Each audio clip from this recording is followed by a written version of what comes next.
جس قوم کو پیر کے تحفے کی قدر ہو اور اللہ کے تحفے کی کوئی قدر نہ ہو تو پھر وہ قوم سچی مومن کیسے ہو سکتی، کامل مومن کیسے ہو سکتی ہے؟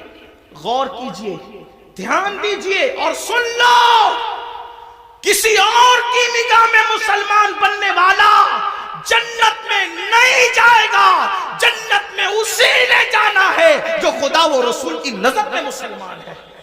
اپنے آپ کے بارے میں جو بھی تراش لو، عند اللہ جو مومن ہے، عند الرسول جو مومن ہے، جنت اسی کے لیے ہے۔ اس خوش فہمی میں مت رہنا کہ صرف سنی کہلا کر کے جنت مل جائے گی۔ سنی کہلانا اور ہے، سنی بن جانا اور ہے۔ صرف سنی کہلانے والوں کو جنت نہیں ملے گی، سنی بن جانے والوں کو جنت ملے گی۔ اور یاد رکھنا، اللہ اکبر، ہمارے بزرگوں نے تو نوافل بھی ترک نہیں کیا، سنت غیر موقعہ بھی ترک نہیں کیا، اور ہم فرائض چھوڑ بیٹھے ہیں۔ اللہ اکبر۔ آپ کو بتاؤ، غور کرو، آقا علیہ السلام نے اپنے خاندان کے لوگوں کو دیکھو، خاندان رسول ہے، کوئی خاندان بحیثیت خاندان رسول اللہ کے خاندان کے برابر نہیں ہو سکتا۔ حضور سیدی اشرفی میاں رحمت اللہ تعالی علیہ اکثر ایک شعر کہا کرتے تھے، کہتے تھے، کوئی ہو متقی و عالم و زاہد زمانے میں مگر آل محمد کے برابر ہو نہیں سکتا۔ آپ فرمایا کرتے ہو، توجہ فرمائیں، خاندان نبوت ہے، اور امام اہل سنت نبی کے خاندان کے بارے میں کہتے ہیں، آب تطہیر سے جس میں پودے جمے، اس ریاض نجابت پہ لاکھوں سلام، خون خیر الرسل سے ہیں جن کا خمیر، ان کی بے لوث طینت پہ لاکھوں سلام۔ رسول اللہ کے خون سے جن کا خمیر بنا ہے، آب تطہیر سے جس میں پودے جمے، وہ نبی کا خاندان۔ توجہ کریں، اس خاندان رسالت کو رسالت ماں نے فرمایا، اے بنو ہاشم، عمل کرنا، عمل۔ توجہ کریں، اللہ کے رسول اپنے خاندان کے لوگوں کو کہہ رہے ہیں، عمل کرنا، عمل۔ کہیں ایسا نہ ہو کہ لوگ عمل لائیں اور تم صرف نسب لاؤ۔ پھر آقا نے فرمایا، اے بنو ہاشم، جس کو عمل نے پیچھے کر دیا اس کو نسب کبھی آگے نہیں کر سکتا، اس لیے عمل کرنا۔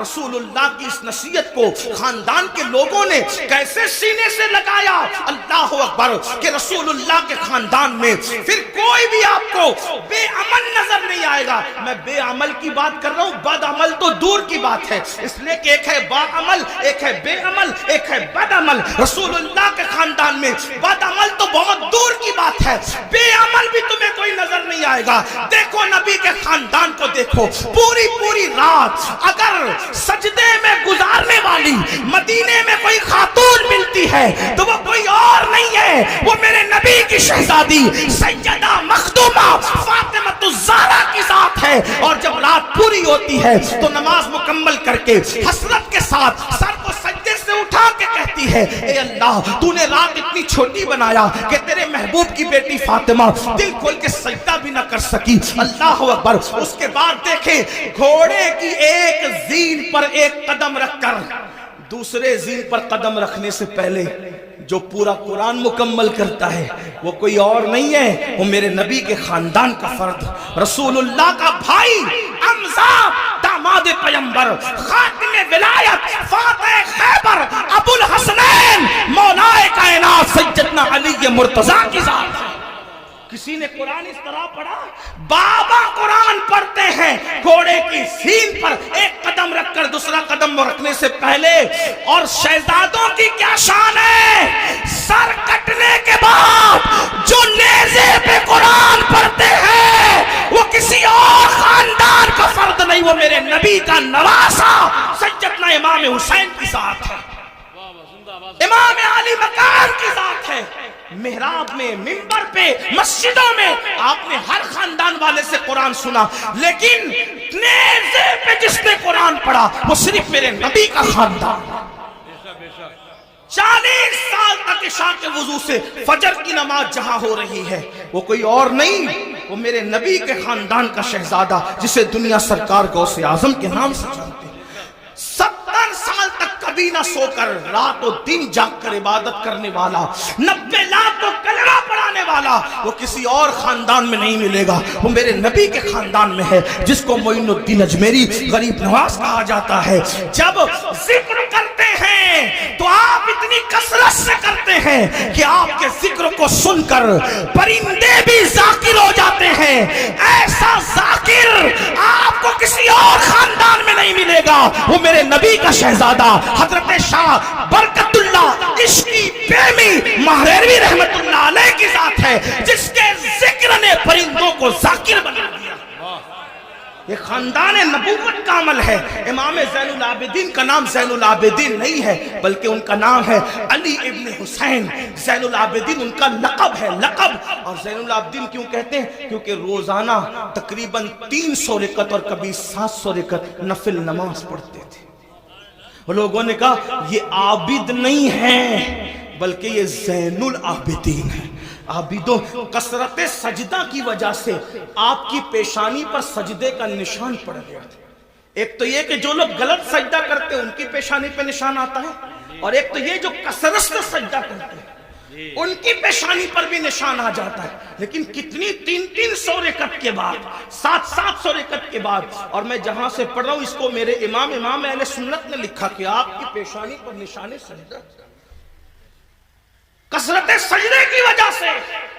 آپ بتائیں، آپ رسول اللہ صلی اللہ علیہ وآلہ وسلم کے خاندان والوں کا یہ عمل دیکھ۔ امام جعفر صادق کو دیکھ، روزانہ پوری رات عبادت میں گزرتی۔ امام محمد باقر کو دیکھ، امام موسیٰ کاظم کو دیکھ، جس کو دیکھیں۔ اور ہمارا حال یہ، ہم کہتے ہیں ہم تو نام لیوائے، میں نے کہا وہ خاندان کے لوگ تھے۔ بلکہ ایک بات آئی، بات عرض کروں، شاید حدیث پوری نہ پڑھ سکوں کیونکہ وقت زیادہ ہوا، لیکن ایک بات پڑھتا ہوں، شاید آپ کے دل کے دریچے اللہ کھول دیں۔ مغفرت کے بارے میں ہم بہت بے حس ہیں، بخشے جائیں گے مولانا، بخشے جائیں، اللہ کریم ہے، بخشے جائیں، اللہ کریم ہے، بخشے۔ بے شک اللہ کریم ہے۔ علامہ نقی علی خان امام المتکلمین لکھتے ہیں اپنی کتاب میں، اللہ کو کریم جان کر گناہ پہ گناہ کر رہا ہے نا، کہ اللہ کریم ہے، بخش دے گا۔ فرماتے ہیں اللہ کو کریم جان کر گناہ کرنے والے، اللہ کو قادر جان کر تو زہر کیوں نہیں کھاتا؟ جب وہ کریم ہے گناہوں پہ بخش دے گا تو قادر بھی تو ہے، زہر کھانے پہ زندگی بھی دے سکتا ہے، لیکن اللہ کو قادر جان کر تو نے کبھی زہر نہیں کھایا، اور اللہ کو کریم جان کر گناہ کر رہا ہے۔ اللہ کو کریم جاننے کا یہ مطلب نہیں کہ گناہ کر کے سوچے کہ اللہ بخش دے گا۔ اللہ کو کریم جاننے کا مطلب یہ کہ نیکی کر کے بھی رو، اللہ میری نیکیاں اس قابل نہیں کہ تیری بارگاہ میں قبول ہو، اپنے کرم سے قبول فرما لے۔ اللہ گناہ تو گناہ، اگر نیکی کا سوال کر لے تو ہم اپنی اللہ کو نیکی کا جواب نہیں دے سکتے۔ جو اتنے چین سے بیٹھے ہیں نا میرے بھائی، جس دن احساس ہوگا کہ مغفرت کس چیز کا نام ہے تو آپ کو پتہ چلے گا۔ حضرت سیدنا امام جعفر صادق کا ذکر ہے۔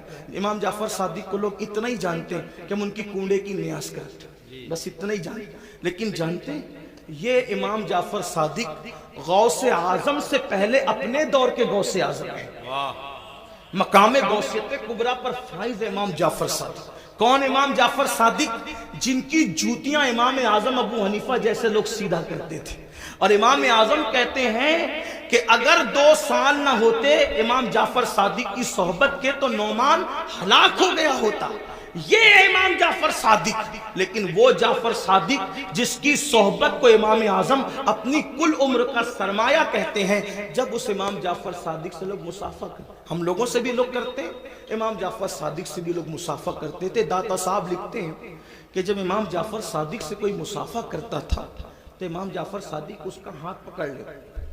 دھیان دیں، توجہ کرنا، غور سے سننا اور پھر سوچنا اس پر کہ ہم کہاں ہیں۔ امام جعفر صادق جس کے نسب میں کسی کو کوئی اختلاف نہیں، اتنا مضبوط سلسلۃ الذہب ہے کہ جعفر صادق بیٹے ہیں امام محمد باقر کے، وہ بیٹے امام زین العابدین کے، وہ بیٹے امام حسین کے، اور وہ بیٹے ہیں حضرت مولا علی کے، اور وہ شوہر سیدہ فاطمہ کے، اور وہ شہزادی رسول اللہ کی۔ یہ سلسلۃ الذہب ان کا نسب نامہ ہے۔ ہاں، اب امام جعفر صادق سے کوئی مصافحہ کرنے آتا تو آپ اس کا ہاتھ پکڑتے اور ہاتھ پکڑ کر فرماتے وعدہ کر کہ اگر قیامت میں تیری بخشش ہو گئی تو تو اللہ کی بارگاہ میں میری سفارش کرنا کہ اللہ جعفر صادق کو بخش دے، اس کو معاف کر دے۔ توجہ کریں، اگر اس اسٹیج پر یہ جو بڑے بڑے علماء، مفتیان کرام، سادات کرام بیٹھے ہیں، مفتی آفاق صاحب کے صاحبزادے ہیں اور بھی علماء ہیں، اگر کوئی کسی عام آدمی کا ہاتھ پکڑ کے کہے کہ اگر تیری بخشش ہو گئی تو میری سفارش کر دینا، مغفرت میری کروا دینا، تو وہ کہے گا کہ حضرت یہ کیسی بات کر رہے ہیں آپ لوگ اللہ والے لوگ ہیں، ہم عوام میں سے ہیں، ہماری نہ غسل ہے صحیح ہے، نہ ہماری طہارتیں صحیح ہے، نہ ہمیں نماز پڑھنے کا طریقہ آتا ہے، آپ ایسی کیسی بات کر رہے ہیں۔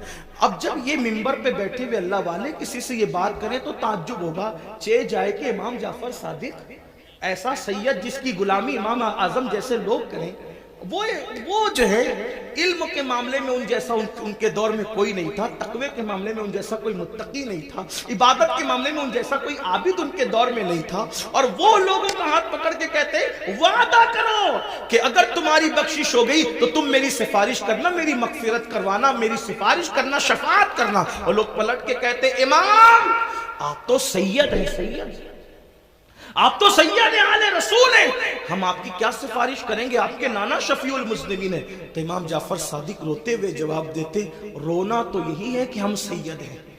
توجہ کریں، کہتے رونا تو یہی ہے کہ ہم سید ہیں، کیونکہ ہم اس بات سے ڈرتے ہیں کہ ہمارے نانا کو ہم منہ کیا دکھائیں گے، نانا کو منہ دکھانے کی ہمت نہیں ہے قیامت کے دن۔ یہ حال ہے ان کا جن کی سیادت پر، امامت پر، قیادت پر، تقوی پر، زہد پر پوری امت کا اتفاق ہے، وہ قیامت کے دن سے اتنے لرزہ بر اندام ہے، اور یہاں جنہیں غسل بھی نہیں آتا، وضو بھی نہیں آتا، جمعہ کی 2 رکعت پڑھ کے مسجد سے ایسے بھاگتے ہیں جیسے اسکول سے چھٹی ہونے پر اسکول کے بچے بھاگتے ہیں، یہ حالت ہے۔ اور اس کے بعد ہم جنت کے ٹھیکیدار بنے، مولانا ہم جنت میں نہ جائیں گے تو کون جائے گا؟ بڑی معذرت کے ساتھ وہاں پھر دیکھا جائے گا کہ کیا ہوگا، اور وہاں پچھتانے سے کام نہیں چلے گا۔ آج لے ان کی پناہ، آج مدد مانگ ان سے، پھر نہ مانیں گے قیامت میں اگر مان گیا۔ آج راتوں کو ضائع کرنے والوں، آج راتوں کو فضول گزارنے والوں، وقت کو برباد کرنے والوں، یہ زندگی کا قیمتی سرمایہ اللہ نے پہلی اور آخری مرتبہ دیا ہے، خدا کے لیے اس کو ضائع نہ کرو، اس کو فضول برباد نہ کرو، ورنہ موت کی بات پچھتانا ہوگا۔ موت کے بعد سوائے پچھتانے کے کچھ ہاتھ نہیں آئے گا، لیکن اس دن کا پچھتانا اللہ اکبر کوئی فائدہ نہ دے گا۔ اس کے بعد میرے اور تمہارے آقا صلی اللہ علیہ وآلہ وسلم فرماتے ہیں کچھ لوگ ایسے ہوں گے اللہ اکبر جب وہ اپنی قبروں سے اٹھیں گے، یہ تیسرا گروپ ہے، یہ تیسرا ٹولہ ہے جو اپنی قبروں سے اٹھیں گے، اس حالت میں اٹھیں گے کہ ان کے پیٹ پہاڑوں کی جیسے بڑے بڑے پیٹ ہوں گے، اور ان کے پیٹوں کے اندر سانپ، بچھو اور آگ دہک رہی ہوگی۔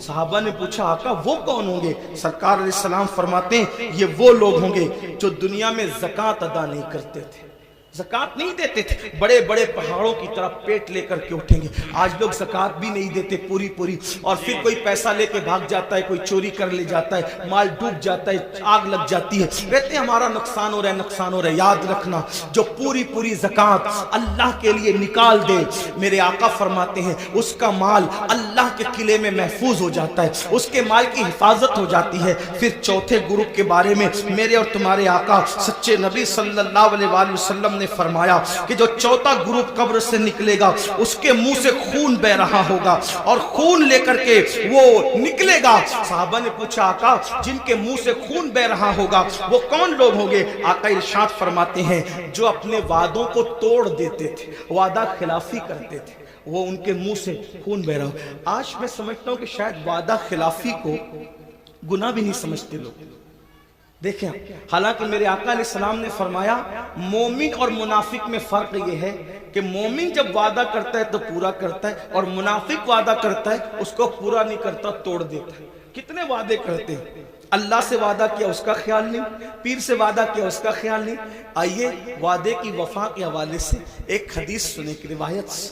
اللہ اکبر، ابھی اعلان نبوت نہیں ہوا، اعلان نبوت سے پہلے اللہ کے رسول علیہ الصلوۃ والتسلیم بازار گئے۔ بازار جانے کے بعد اللہ کے حبیب علیہ السلام کو ایک شخص نے کہا یہاں رکو میں ابھی آتا ہوں۔ اس نے کہا رکو ابھی آتا ہوں، اور آقا نے اس سے وعدہ کر لیا ٹھیک ہے جب تک تم نہیں آؤ گے میں یہیں ٹھہروں گا، یہیں رکوں گا۔ اور اس کے بعد وہ شخص گیا اور جا کر کے بھول گیا کہ میں کسی سے وعدہ کر کے آیا ہوں یا وعدہ لے کر آیا ہوں کہ میں ابھی آتا ہوں، اور اس نے وعدہ کر لیا کہ ٹھیک ہے تمہارے آنے تک میں رکوں گا۔ پھر کیا ہوا؟ 3 دن گزر گئے۔ 3 دن کے بعد جب وہ شخص آیا تو اللہ کے رسول وہیں پر موجود تھے۔ اس نے پوچھا آپ یہاں؟ فرمایا تم سے میں نے وعدہ کیا تھا کہ جب تک تم نہیں آؤ گے میں یہیں رکا رہوں گا، اسی لیے میں یہاں رکا رہا۔ اور پھر میرے آقا نے نہ اس سے لڑائی کی، نہ جھگڑا کیا، نہ اس کو ڈانٹا، بلکہ صرف ایک جملہ کہا، اے شخص تو نے مجھے مشقت میں مبتلا کر دیا، تو نے مجھے تکلیف میں مبتلا کر دیا۔ یہ اعلان نبوت سے پہلے کا وعدے کا وفا کرنا تھا۔ جب میرے آقا نے نبوت کا اعلان کیا تو یہی واقعہ اس شخص کے ایمان لانے کا سبب بن گیا کہ جو شخص انسان سے کیا ہوا وعدہ اس کے ساتھ بے وفائی نہیں کرتا وہ جھوٹا نہیں ہو سکتا، وہ سچا ہے۔ تو جو وعدے کے خلاف کرے، آج تو یہ بھی ہوتا ہے کہ کسی لڑکی سے پیار کی بات کی، محبت کی بات کی، افیئر کی بات کی، رشتے کی بات کی، اور پھر کا تیرے ساتھ شادی کریں گے، اور پھر شادی کے نام پہ اس کا شباب لوٹ لیا، اس کے ساتھ زنا کر لیا، اس کے ساتھ ساری رنگریلیاں منا لی، سارا کھیل کود کر لیا، اور اس کے بعد کہا اب تیرے ساتھ شادی نہیں کریں گے کیونکہ تو اس قابل نہیں ہے، تیرے اندر یہ عیب ہے، یہ عیب ہے، یہ عیب ہے۔ یاد رکھنا کسی پہ ظلم کرنے والوں، اچھی طرح یاد رکھنا، پہلی بات تو افیئر کرنا جائز نہ تھا، پہلی بات تو ناجائز تعلقات کرنا جائز نہ تھے، پہلی بات تو کسی لڑکی سے دوستی کرنا جائز نہ تھی، اور اگر کی تھی اور وعدہ کیا تھا اللہ اکبر تو زنا اور اس کے ساتھ تنہائیاں جائز نہ تھی، اللہ اکبر۔ اب اس کا شباب لوٹ کر اس میں عیب نکال کر اس کو چھوڑ کر ایسے بھاگتے ہو جیسے پھولوں کا رس چوس کر کے بھورا بھاگ جاتا ہے، دوبارہ ادھر کا رخ نہیں کرتا، تتلیاں پھولوں کا رس چوس کر دوبارہ ادھر کا رخ نہیں کرتی، کسی کے شباب سے کھلواڑ کر کے، کسی کے حسن سے کھلواڑ کر کے، کسی کی آبرو سے کھلواڑ کر کے پھر اس کو چھوڑ کر نئے شکار کی تلاش میں جانے والوں، جان بوجھ کر کے کسی کی آبرو کے ساتھ سودا کرنے والوں، سنو اللہ کے حبیب علیہ السلام ارشاد فرماتے ہیں، فقیہ ابو اللہ سمرقندی اپنی کتاب میں لکھتے ہیں کہ اگر کسی نے کسی چڑیا سے بھی کھیل کر